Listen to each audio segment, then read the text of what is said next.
Good morning friends. इसके पहले जो दो वीडियो है उसमें मैंने 1 से लेके 51 तक जो क्वेश्चन है उसे कवर किया है। दूसरा जो वीडियो है उसमें 52 से लेके 100 तक कवर किया है। और अभी जो बचे हैं रिमेनिंग जो टैक्सेशन के जो है इसमें कवर हो जाएंगे। और भी अगर कुछ एमसीक्यू आते तो हम बनाएंगे, क्योंकि मैं चाहता हूँ कि कोई भी एमसीक्यू नहीं छूटे, उससे ही हर किसी बंदे से वो एमसीक्यू नहीं छूटे, क्योंकि we are doing a profession course, so it's need to us to upgrade our marks and improve our marks. So I will come to the point, and I will not take your too much time and come to the point.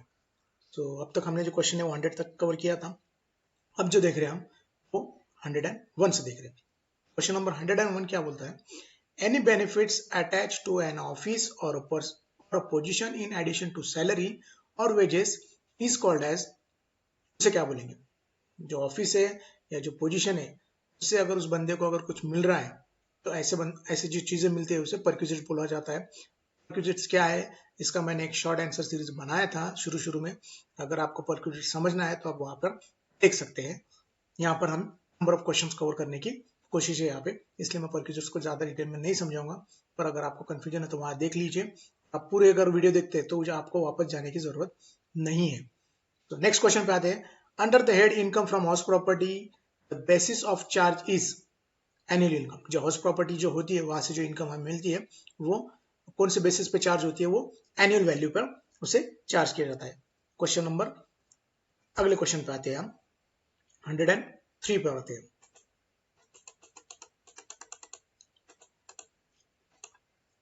103 question क्या बोलता है? विच of the following is deductible from the annual value of a house property? HP मतलब house property. So which of the following is deductible from the annual value of house property? उसका option जो है answer जो है municipal taxes paid by the owner during the previous year. जो municipal taxes जो paid करता है मतलब भरता है, जो खुद का जो ओनर होता है प्रीवियस ईयर में, वो डिडक्टेबल होगा एनुअल वैल्यू में से हाउस प्रॉपर्टी के। क्वेश्चन नंबर 104 पे आते हैं। 104 बताता है the income from house property is taxable in the hands of the individual even if property is not registered in his name. अगर समझो कोई प्रॉपर्टी है और वो जो प्रॉपर्टी है वो टैक्सेबल कब होगी? इंडिविजुअल के हाथ में टैक्सेबल होगी अगर वो उसके नाम से रजिस्टर्ड नहीं है तो भी। उसका कुछ क्राइटेरिया बताया गया है। When the property has been transferred to a spouse for inadequate consideration. अगर कोई बंदा है वो अपनी वाइफ के नाम पे, वो अगर स्पाउस के नाम पे अगर उसे ट्रांसफर करता है और इनएडिक्वेट कंसिडरेशन मतलब कंसिडरेशन का मतलब होता है जब दो पार्टी में कुछ तो भी लेन देन होता है। अगर वो वाइफ को ट्रांसफर कर रहा है उसका कोई लेन देन नहीं है तो उससे ये यहाँ पे टैक्सेबल से ये नहीं हो सकता। मतलब when where the property is transferred to a minor child for inadequate consideration, वही पोजीशन वही क्वेश्चन है, सिर्फ वाई के बदले माइनर दिया है। और where the individual holds on importable state, मतलब उसका कुछ हिस्सा या इंपॉर्टेंट जो हिस्सा है वो इंडिविजुअल के नाम पे है। तो क्वेश्चन क्या बनता है? When the income from house property is taxable in the hands of individual, उसी बंदे के हाथ में वो टैक्सेबल रहेगा चाहे वो उस प्रॉपर्टी को ये तीनों में भी कन्वर्ट करे, अभी वो जो इनकम है हाउस प्रॉपर्टी की उस बंदे के हाथ में ही टैक्सेबल रहेगा। ये यहाँ पे बोलने का मतलब है क्वेश्चन नंबर 104 का। क्वेश्चन नंबर 5 पे आते हैं। 105 पे the following condition must be satisfied. इनमें से कौन सी ऐसी कंडीशन है जो सेटिस्फाइड होना चाहिए to charge the rental income under the head income from house property? एक बार वही बताया गया है, द फॉलोइंग कंडीशन इनमें से कौन सी सेटिस्फाइड होना चाहिए अगर किसी बंदे को रेंटल इनकम आती है तो वो the head income of house property. उसकी जो कंडीशन है, the property should consist of any building और लैंड। जो प्रॉपर्टी है वो कहां से है? या तो लैंड है या बिल्डिंग है। The assessee should be one of the property, जो असेसी है उसकी खुद की वो प्रॉपर्टी हो। The property should not be use by the owner for the purpose of business और प्रोफेशनल। अगर ये भी नहीं कर रहा है, मतलब अगर वो उसकी जो प्रॉपर्टी है वो खुद के बिजनेस के लिए और प्रोफेशन के लिए यूज कर रहा है तो उसे रेंटल इनकम कंसिडर किया जाएगा हाउस प्रॉपर्टी से। ये यहाँ पे बताया गया है। यहाँ पे आगे क्वेश्चन है, एग्जांपल दिया है 104 पे।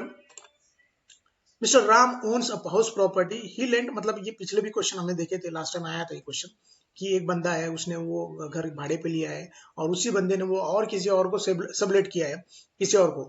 वो पूछ रहे इसमें कि किसकी इनकम किस कैटेगरी में आएगी, तो आप इसे ध्यान से लीजिए क्वेश्चन मैंने पिछले टाइम भी रिपीट किया था 106 का, ये रिपीट क्वेश्चन है।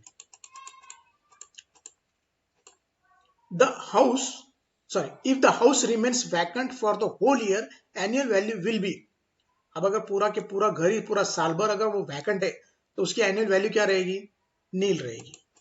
108 पे आते हैं, which of the following is not deductible for annual from annual value. Annual value में से क्या डिडक्टेबल नहीं रहेगा? So interest on unpaid interest, ये डिडक्टेबल नहीं रहेगा। तो डिडक्टेबल क्या रहेगा? Interest on loan taken for repairs, अगर घर रिपेयर करने के लिए लोन ले रहा है ये डिडक्टेबल रहेगा। Interest on loan taken for reconstruction, reconstruction के लिए लिया है तो भी ये डिडक्टेबल रहेगा। लेकिन interest on unpaid interest deductible नहीं रहेगा। 109 पे आते हैं, annual value of self occupied house is. जो एनुअल वैल्यू ऑफ कोई सेल्फ ऑक्यूपाइड हाउस प्रॉपर्टी है तो उसका एनुअल वैल्यू क्या रहेगा? नील रहेगा। Rent from vacant plot of land is accessible under the head, तो इनकम फ्रॉम अदर सोर्स। तो कोई वैकेंट प्लॉट पड़ा है और वहां पे समझो कोई भी एक एग्जांपल ले सकते हैं, वहां कुछ तो भी इनकम आ रही है वहां से। जैसे कि कोई वैकेंट प्लॉट पड़ा है और वहां पे मैंने कोई तो भी गन्ने का या कोई तो भी ऐसा कुछ तो भी टेंट लगा दिया है किसी और बंदे ने, तो वहां से जो इनकम आ रही है वो इनकम फ्रॉम अदर सोर्स में आएगी। इन जनरल क्वेश्चन है वो। 111 पे आते हैं, subletting is accessible under the head income from other source. Subletting कहाँ पे एक्सेसिबल होता है? इनकम फ्रॉम अदर सोर्स में सबलेटिंग कंसिडर होता है। इन case of disputed ownership income from house property is chargeable in the hands of recipient of income. अगर disputed ownership भी रहे तो भी इनकम फ्रॉम जो हाउस प्रॉपर्टी से जो आ रही है वो जो रिसिपिएंट होगा उसका इनकम का जिसे मिल रही उसके अंत में वो चार्जेबल रहेगी या उसे वो इन द हैंड्स ऑफ ये रहेगा। In case of disputed ownership income from house property is chargeable, जो हाउस प्रॉपर्टी की इनकम है किसके अंत में चार्जेबल रहेगी? हैंड में recipient of income. Question number 113 पे आते हैं, what is expected rent. Expected rent हम किसे कहेंगे?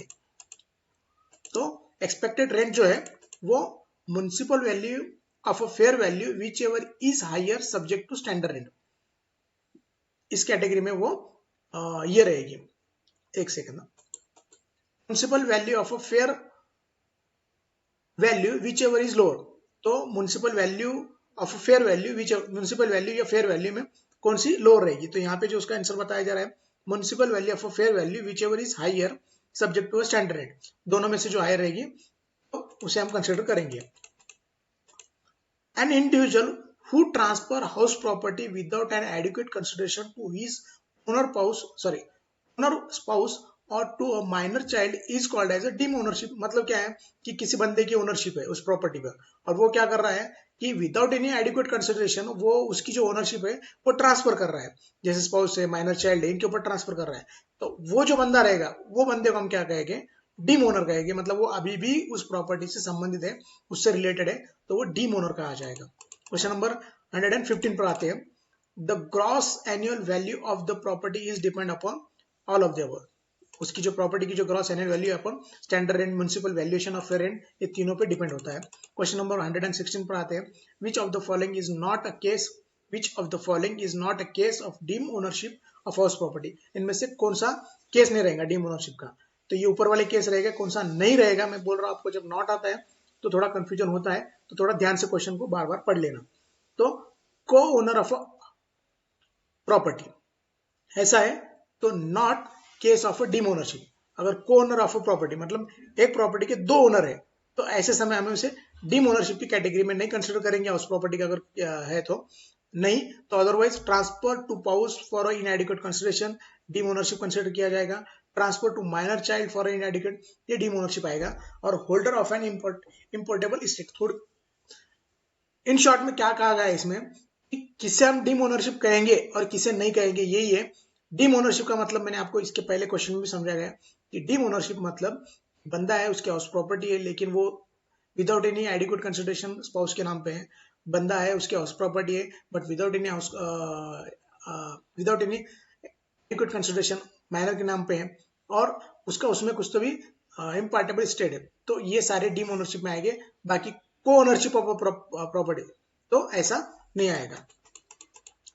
क्वेश्चन नंबर 17 पे आते हैं, If an assessee earns rent from a subtenant in respect to a tenanted property let out as a resident, the said rent is taxable। मतलब क्या है कि सब टेनेंट जब होता है, सब टेनेंट मतलब कोई बंदा है, उसने भाड़े पे घर लिया और उसने क्या किया, उसी भाड़े में से उसकी एक रूम किसी और भाड़े पे दिया, मतलब सब लेटिंग किया। तो ऐसे बंदे की जो इनकम आती है वो उसकी तो प्रॉपर्टी नहीं है, इसलिए वो taxable as income from other source की कैटेगरी में आती है। क्वेश्चन नंबर 118 पे आते हैं। Any payment made outside India and TDS is not paid then it is disallowed. अगर कोई भी पेमेंट है आउटसाइड इंडिया है और टीडीएस उसका पेड नहीं हुआ तो वो अलाउड नहीं होगा। 119 पे आते हैं। Under the income tax act 1961 depreciation on machinery is charge on, जो मशीनरी का जो डेप्रिसिएशन होता है किसके ऊपर चार्ज होता है, market price of the machinery, machinery की जो मार्केट प्राइस होती है उसके ऊपर वो चार्ज होता है। फिर आते हैं which of the following taxes are allowed as a reduction while computing the business income. Business income की बात की जा रही है। सेल टैक्स क्या होगा, वो taxes are allowed as a deduction, sale tax जो होता है वो अलाउड रहेगा एज अ डिडक्शन बोलकर। 121 पे आते हैं। विच is the charging section of income under the head profit and gains of a business or profession। Section 28 जो है वो पीजीपीपी से रिलेटेड है। पीजीपी का मतलब profit and gain of a business and profession. Question number 122 पे आते हैं। Which of the following condition are to be fulfil for charging as a income under the head profit and gains of a business और profession. तो ये all of the है, तो उसमें आते हैं which of the following condition are to be fulfil. कौन सी कंडीशन फुलफिल होती है तब उस बंदे की इनकम फ्रॉम अ बिजनेस कहेंगे। There should be a profit, उसमें प्रॉफिट हो रहा है उसके बिजनेस में। बिजनेस और profession must be carried on a, जो एसएससी है वो बिजनेस और प्रोफेशन कैरिड कर रहे हैं। बिजनेस और profession should be carried on at any time during the previous year, वो पिछले साल में कैरिड था, तो ये सारे कंडीशन उसमें आएगी। क्वेश्चन नंबर 123 पे आते हैं। Who among the following confers on the power to issue a circular notification। ये पहला वाला क्वेश्चन है, सीबीटीटी को पावर होता है। Amendment by the finance act are made applicable, ये भी हमने देखा है कि first day of the next financial year में ये होता है। Tax audit is compulsory in case a person is carrying on a business whose gross turnover sales या receipt as the case may be exceed. तो बताया गया है कि टैक्स ऑडिट कब किया जाता है एओ की तरफ से, तो 40 लाख के ऊपर या 40 लाख के ऊपर अगर होता है तो उसका टर्नओवर, तो उसे हम टैक्स ऑडिट के लिए कंसिडर करते हैं। इनकम टैक्स का है ये। क्वेश्चन नंबर 126 पे आते हैं। What is the condition to be fulfil for charging of income tax income under the head capital gain. अब ये कैपिटल गेन के बारे में है कि कौन सी कंडीशन फुलफिल होना चाहिए। There must be a capital asset, capital asset होना चाहिए। There must be a transfer of such capital asset, जो कैपिटल एसेट है उसको भी ट्रांसफर करना चाहिए, तभी तो कैपिटल गेन होगा। The transfer of such capital asset has been affected during the previous year, और वो जो है वो जो ट्रांजेक्शन है या अफेक्ट हुआ है वो प्रीवियस ईयर में होना चाहिए, तब हम इनकम फ्रॉम कैपिटल गेन के कैटेगरी में उसे कंसिडर करेंगे, हेड में कंसिडर करेंगे। 187 पे आते हैं। Which of the following is not a requisites for charging income tax on capital gain. ऐसा क्वेश्चन है। The transfer must have been affected on the in the relevant assessment year. ऐसा नहीं है, मतलब which of the following is not a requisites for charging, ऐसी जरूरत नहीं बनती चार्जिंग ऑफ, तो अगर वो असेसमेंट ईयर में है तो नहीं होगा, प्रीवियस ईयर में होना चाहिए। देयर ये तो पता है हमें, capital gain should not be exceed under section, capital gain के सेक्शन है, ये देख लेना एक बार। बट नॉट दिया है तो मैं फिर एक बार बोल रहा हूँ, नॉट है तो थोड़ा क्वेश्चन को ध्यान से पढ़ लेना चाहिए। Jewellery shall not be regarded as a capital asset, ऐसा बताया गया। जो ज्वेलरी होती है shall not be regarded as a capital asset कब नहीं कहेंगे हम, रूरल एग्रीकल्चर लैंड। मतलब क्या है कि, सॉरी मैं क्वेश्चन कुछ गलत पढ़ रहा था।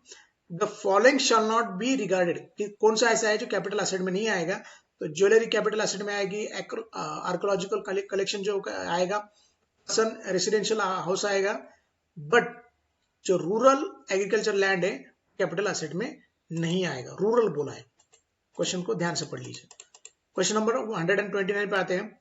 129 क्या बोलता है, a short term capital asset means a capital asset held by an assessee for not more than, short term क्या है, वो जो 36 मंथ का जो पीरियड है उसे शॉर्ट टर्म कहेंगे।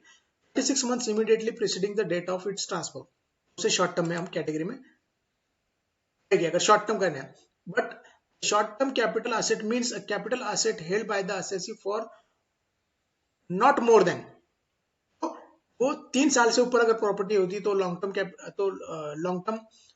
कैपिटल एसेट कंसिडर की जाती है, लेकिन वो अगर 36 महीने से या शॉर्ट टर्म की कैटेगरी में आता है। ये भी कंसेप्ट मैंने क्लियर किया है। Long term capital asset means capital asset held by the assessee from 36 महीने से ज्यादा उसने रखना चाहिए, 36 months immediately preceding the date of its transfer. Clubbing of income किसे कहेंगे हम? Inclusion of income of other person in assessee. अब ये क्लबिंग ऑफ इनकम क्या होती है?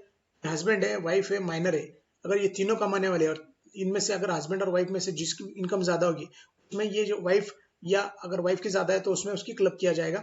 ये क्लबिंग ऑफ इनकम भी मैंने शॉर्ट में जो आंसर सीरीज उसमें कवर किया है, आप उसे देख लेंगे। क्वेश्चन नंबर 132 पे आते हैं। Minor income is club in father's income और mother's income whichever is greater, दोनों में से जिसकी ज्यादा है उसमें हम कंसिडर करेंगे। फिर आते हैं क्वेश्चन नंबर 133 पे, which one of the following is not an income from other sources. तो वो नॉट आएगी, कौन सी ऐसी इनकम है जो इनकम फ्रॉम अदर सोर्स में नहीं आएगी?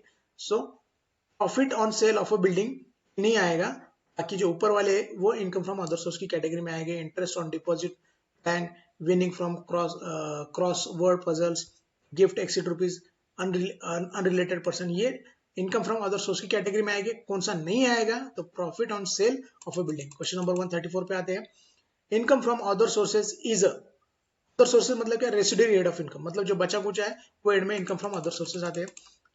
लास्ट वाले 2 क्वेश्चन पे आते हैं। which is the charging section of, which is the charging section for income chargeable under the head income from the other sources। Income from other source का कौन सा है? तो सेक्शन 56 है।